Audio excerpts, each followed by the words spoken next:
to discuss issues that is affecting the fabric of our democracy based on some developments that are quite worrisome in our country. Let me take a moment to remind all of us that those who led the struggle for the restoration of democracy in 1988 to 1999 that led to the registration of political parties did so by sacrificing their life, their time, their family to fight for the restoration of democracy. They apply wisdom, they apply decency by engaging the military institutions and persuading them to allow democracy to return. And we want to thank the military administration as of then by agreeing and conceding to the fact that democracy is the best form of practice. They registered political parties, they allow parties to campaign. The party that won as of then, the PDP, took over the ring of power. And President Olusegun Obasanjo was sworn in as the President of the Federal Republic of Nigeria. That reminds all of us that building a democracy is not an individual affair. It's a collective responsibility. There must be a tolerance, there must be a large heart, there must be an ability to accommodate one another. Our views must differ, but what is singularly uncompromising to all of us is the unity of Nigeria. The current president, President Mohammed Bola Tinubu, I know vividly. I was in Lagos during the June 12th. I saw how men and women have sacrificed their life, have died in the cause of defending democracy. President Bola Tinubu was on exile, fighting for the restoration of democracy. He was lucky to be back in 1999 and to be a governor of Lagos State under opposition party for 8 years. So I'm convinced that he knows what opposition is. He understood clearly what democracy is all about and the benefit of democracy and the ability to tolerate our differences of who we are. Nigeria is a big country and our views might not be the same. But what keeps us together is the unity and strength of Nigeria despite our diversity. First, let me thank the President by standing firmly with the Attorney General of the Federation and the Supreme Court of Nigeria by doing justice to the autonomy, financial autonomy of the local government. It was a very sound decision. It was patriotic. And this is what we always say. Wherever the government did well, we will mention it clearly that this is a good decision for the country.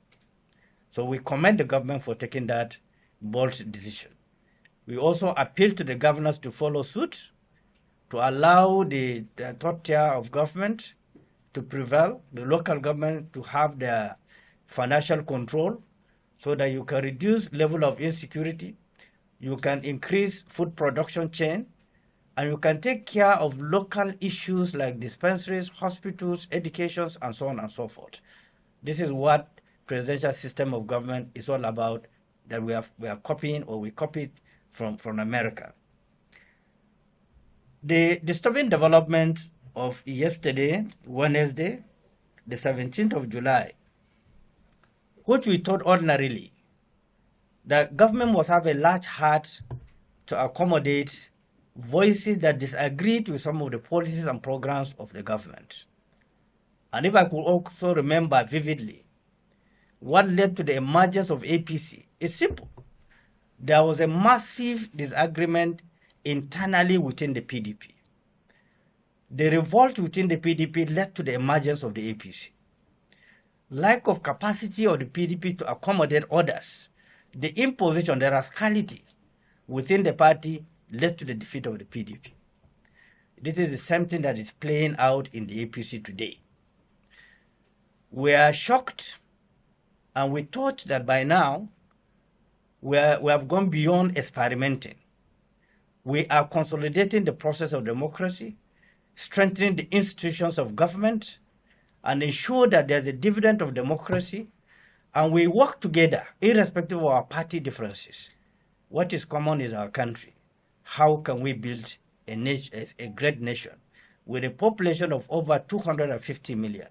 This is of great concern to all of us. We the politicians, you the journalists, the academicians, everybody, if we are not careful, will be a victim of the system. We saw a rowdy Senate yesterday.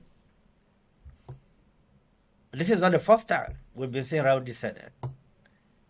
But each one has its own peculiarities. The one we saw yesterday was quite disturbing. Based on Star interview anchored by Charles Obarais, where Senator Ndume was interviewed and he spoke out his mind sincerely, deeply, with that sense of nationalism and patriotism about the situation of Nigeria. Everyone knows that this country is trying to grip with the fact that people are not happy. People have made their mind known that they want to ventilate peacefully. As a party, we endorse peaceful protests. We are not part of any violent protests. And the Constitution protects citizens to protest peacefully, ventilate where they disagree with government policies and programs. And I thought this government is very, very smart to look at what Senator Ndume have said, the way he puts it through, which means that he have taken the burden off the government by representing the entire people who disagree with some of the policies, the overtaxations of the government, by telling the government the truth that Nigerians are not happy. Hunger have enveloped this country. Poverty have taken over this country. Food shortages, the demand have outweighed the supply by far. I thought that was a very patriotic one. Secondly, what I thought is that the party will sit down with him, discuss deeply with him, and I'm sure if that space was there, if that opening was there, probably Senator Ndume would not have gone to the public. But as a patriotic person, this is not the first time he have done so. The doors were closed according to him, and then he have no other option as a parliamentarian than to come out and explain, and in another way to also persuade people who want to ventilate their anger to do it within the ambit of the law, not to take arms to fight or to destroy or to injure anyone.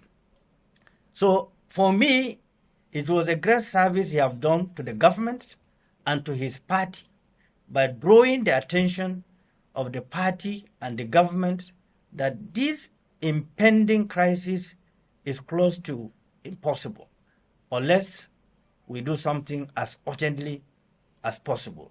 The voices of the people, they are beyond what anybody can control. It's all over the mainstream media, the social media, virtually everywhere. The religious scholars, the academicians, everyone is on the same page. There are mistakes that are being made. So, as a party, what we saw yesterday, we saw a breach of internal party mechanisms, a breach of failure to listen to great voices of both Senator Ndume, Adam Oshomole, and a host of others, even the immediate past Senate President Ahmed Lawal. We have senators within the APC that have been voicing out very strongly that, look, we need to review some of these policies and programs that we are running. Unfortunately, a letter from the APC, emanating from the APC caucus, signed by the chairman of APC and the secretary to the Senate, urging them or directing them to remove the chief whip, Senator Ndume, not only removing him, telling him that he is free to leave APC to any other party of his choice. Ndume is a very ranking senator, is one of the senior experienced parliamentarians we have in Nigeria today. He has been the Senate Majority Leader when he was even in the House of Reps, when he was in the, now that in the Senate, is a chief whip currently. And for somebody of that caliber to be treated the way he was treated, without decorum, trying to silence every individual that tried to raise his voice to advise this government, is the most uncharitable thing to do. And therefore, if the APC feel that they don't need him anymore, we in the SDP, we are making a call and we are inviting Senator Ndume openly to come and join the Social Democratic Party. We will work with him. We will support him to continue the good job he's doing in the Senate. We will not hesitate to do whatever it takes to support him. And it's documented that the APC wrote that letter asking him to leave. They don't need him, they don't need his services. But Nigerians need his services. SDP needs his services. We are here to say that we stand by what he has said. He is honest, he is sincere, he has told the government the bitter truth they don't want to hear. And some of us are shocked. Some of us that knows the president. President Bola Tinubu is a bridge builder. He's one man who believes in reaching out to everyone. The man that I know have listening ears. And so if somebody who happened to be very close to the president, Senator Ndume, said that no one of them have access to him anymore, and that those who are in charge of the entire process are being described in different quarters with different mentality, of serving their own interest, not the interest of the country. So we feel strongly that what happened was completely wrong. It wasn't in the overall national interest of the country. The kakistocrats and the kleptocrats that was mentioned and explained by Senator Ndume is right, is correct, whether the government like it or not. It is an opportunity for the president to review his cabinet and purge his cabinet and make sure that his policies and programs are people-oriented. He said he applied for the job.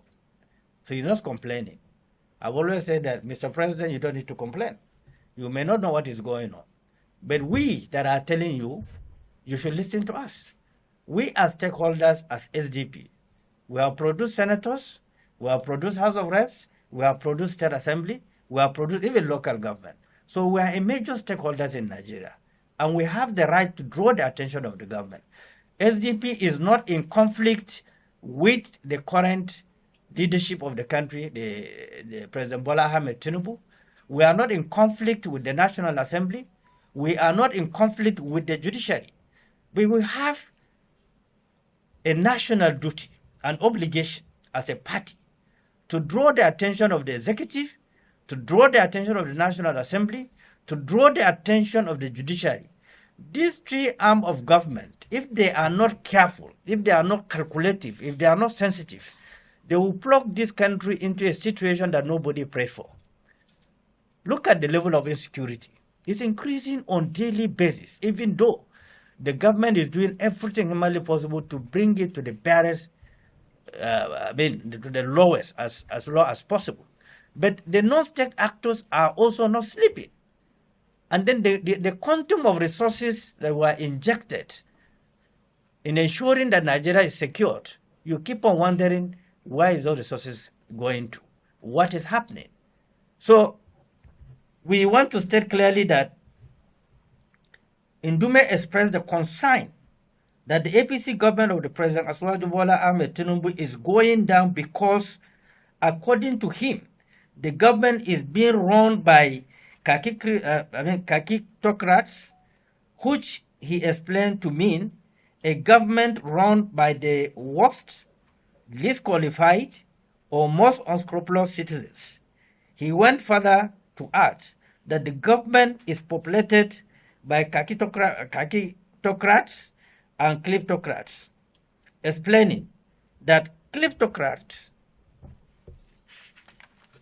components refer to people who are in government for what they can make for themselves. Accordingly, the letter to the Senate requested Senator Ndume to honorably resign his membership of APC and join any other opposition party of his choice. That letter emanated, as stated and circulated in the media, from the APC party management, which give him the right and the latitude to move if he want to move. It's a documented letter. I'm sure they have the CTC of that letter. Based on the following, we in the SDP, we want to state clearly. First, we stand before you today to address a press conference that threatened the very fabric of our democracy. The recent removal of Senator Ali Ndume as Chief Whip of the Senate, coupled with the intolerance displayed by the Presidency and the All People, the Progressive People Congress APC, is a stark reminder of the danger of unchecked power. Senator Ndume's criticism of the government policies and their impact on Nigerians is not only legitimate, but is also a testament to his commitment to the well-being of our citizens. Yet, instead of engaging with his concern, the APC leadership chose to silence him through removal and intimidation. We also heard, we are not sure, rumors going around that our dear patriotic media men who are committed, sacrificing their life, covering every event, releasing them the way they are, there was some attempt to invite them through some envelope to water down what happened at the floor of the Senate. We had some of them who were patriotic enough to say, no, we are doing our duty, and will continue to do their duty. And this is what we expect of the media. And some of the great media men that are here that I know over decades, they are very committed and loyal people. Let me tell you, Nigeria is for all of us. If we refuse to do the right thing, then the fact will haunt all of us. We have nowhere to go. We may disagree, but the unity of Nigeria, strengthening our unity, is our fundamental responsibility. Nobody can do it for us. There is no foreigner from anywhere that can come and solve our problem. No foreigner. We have three sets of minds. The great minds that think and analyze what the future would look like. What can make the nation great? What can solve the problem of Nigeria? And you have the middle minds that analyze events. That's what they specialize in doing. Very low people, what they think of, look, this event happened here, what happened there. And then you have the other class who believe in, gossiping.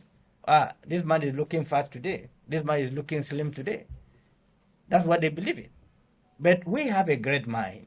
We have to think of a great Nigeria, how Nigeria can move on. This is not an isolation incident. We recall the experiences of Senator Abdul Ningi of recent, who was suspended for raising an issue of alleged padding of the budget, an issue of grave concern that casts aspersion on the integrity of both the Senate and the Presidency. Recently, the former President of the Senate, Senator Ahmed Lawal, also raised serious concern, and Senator Adam Oshiomhole suffered similar fate for speaking the truth to power. This trend is alarming and undermining the principle of democracy and fair hearing. How about Senator Adam Oshiomhole, who has been crying out like a voice in the wilderness, calling the administration attention to the effects of many of its policies and how they threaten the advancement of a true democratic and developing nation like Nigeria? Personally, the President Bola Tinubu that I know and interact with is a bridge builder who over the years have proven to be people-oriented and tribalized. He welcomes everyone with open arms and is always ready to make adjustments upon the proof of superiority of ideas and knowledge. But what we witness currently is a president under whose watch uncalculated decisions are made, which effects has set the country on free fall in almost all ramifications. The only thing left for our country now are human beings who cannot tell where their next meal is coming from. A people who cannot close their eyes, who cannot close their two eyes to sleep without their life being threatened by insecurity. This is the democracy that our compatriots, including Bola Tinubu himself, fought in the good days of our military rule in Nigeria. I don't want to call it dark days. I believe we are all Nigerians, whether we are in uniform or civilians or politicians. Both the politicians and the military have contributed to the development of Nigeria. We are partners in progress. They belong to a different field of protecting the territorial integrity of Nigeria. So I'm one of those who disagree to call that period dark day periods. Every period has its dark days. This democracy that we are, there is no time in history that Nigerians lost their life, killed and maimed and kidnapped with barbarism like this democracy that we run. So for me, good days of the military administration then. The SDP believe that criticism is essential to a healthy democracy, and we will not stand by idle while the APC seek to stifle dissenting voices. We extend our official invitation to Senator Ali Ndume to join our great party and continue his quest for social justice, good governance, and entrenchment of democratic principle. Senator Ndume will say, you are courageous, stand against the APC authoritarianism, tendencies is laudable, and we welcome you to our fold. Together, we shall continue to advocate for the right of Nigerians and ensure our democracy remains vibrant and inclusive.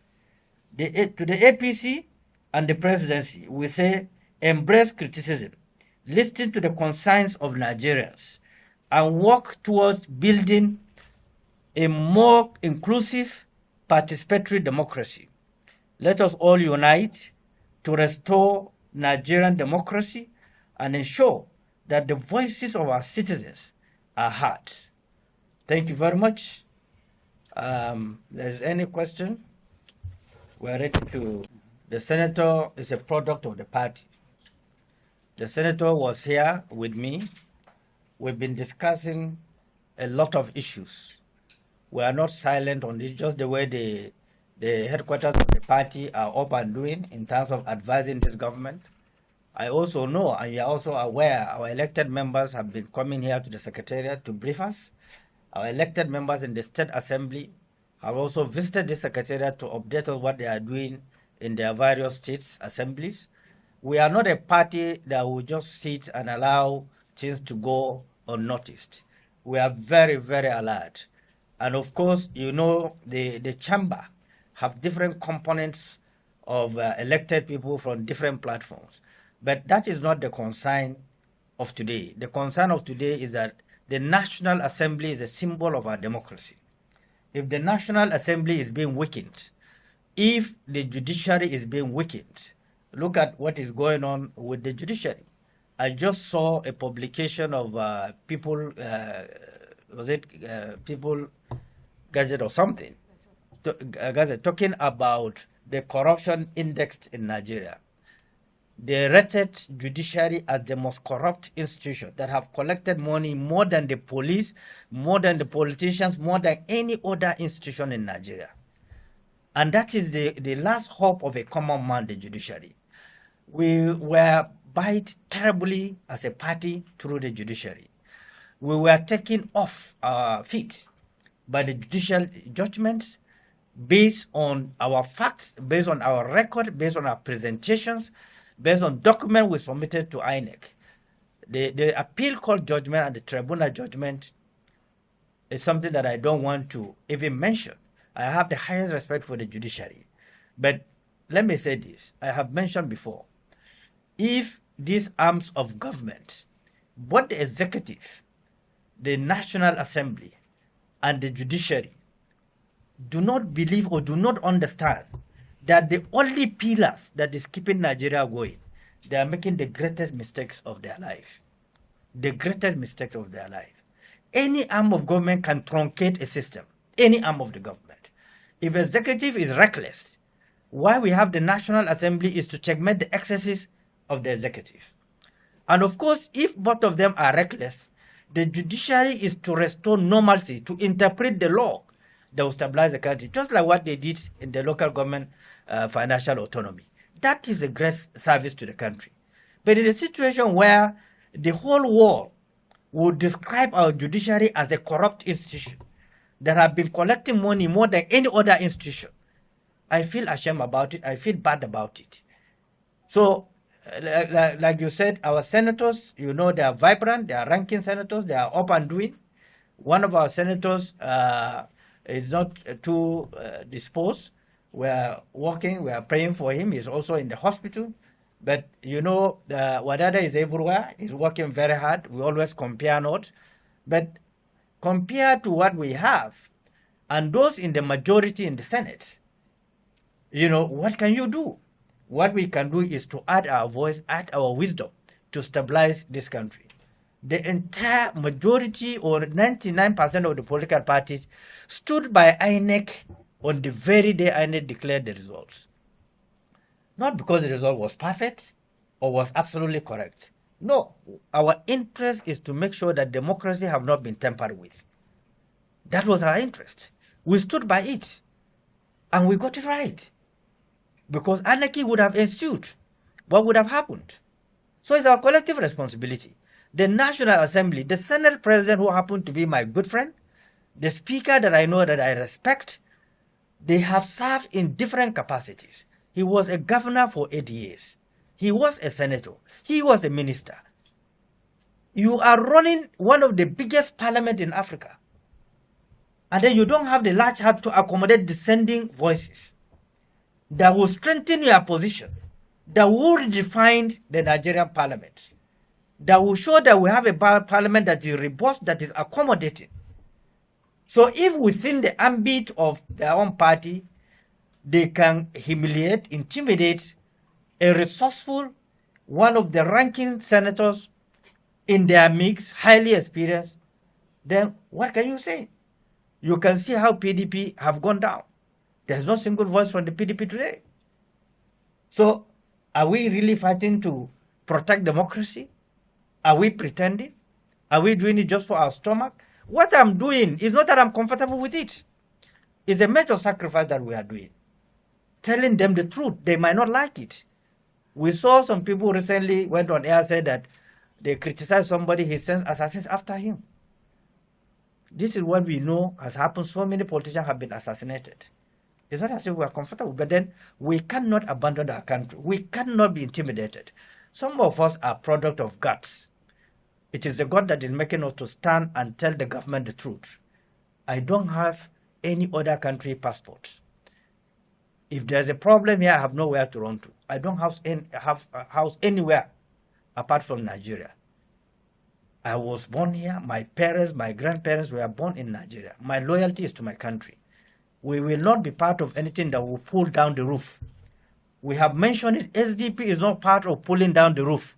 But SDP as a party will talk to the people in power to be careful not to pull down their own roof with their own hands. Because this is what they are doing now. They are trying to pull their own roof with their own hands. And we are telling them, don't do that. You don't own Nigeria. About 8.20 million votes produce the president. The population of Nigeria is over 250 million. So they are not the majority. The majority are innocent people that are dying, that are suffering from hunger, from starvation, from insecurity, from maiming, from barbarism. So APC is not in the majority. The majority of the victims of democracy are Nigerians. And the president should know this better than any other person. He invested to ensure democracy prevails. There is no justification for having palpitation. Nigeria is for all of us. All this nepotism and so on and so forth is a primitive idea. I am a product of Nigeria. It wasn't just my tribe, the Fulani, that made me who I am. A collection of brilliant Nigerians made me who I am. The input of Nigerians made me who I am, that I'm standing here today. And I'm grateful to all Nigerians. My loyalty is to my country, not any other thing. So we believe in democracy that we embraced, that we cherished, that we protected. People died. In every election, people died. And President Bola Tinubu should know better. What happened in the last election in Lagos, what happened in June 12 in Lagos. In my presence, I saw how young people were killed, shot and killed and taken away. Did you ask their parents how they feel? How they are feeling? What is democracy? Government of the people, by the people, and for the people. We are not running a military regime, a unitary system of government. And the reason why there are multiple political parties is to have different ways and ideas on how government should be run. We are not antagonistic to this government. President Bola Tinubu knows that we are not antagonistic to him, but we are straight and sincere to him.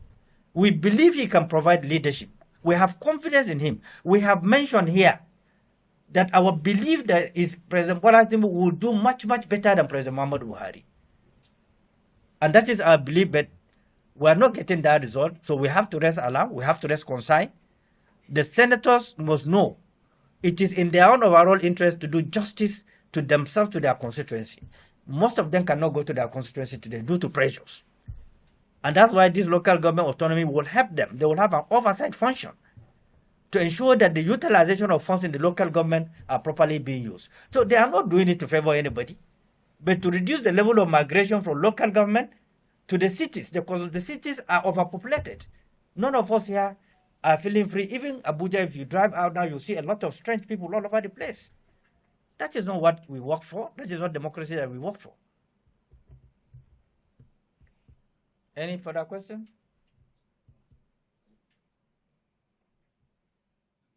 So I want to thank you once again. We appreciate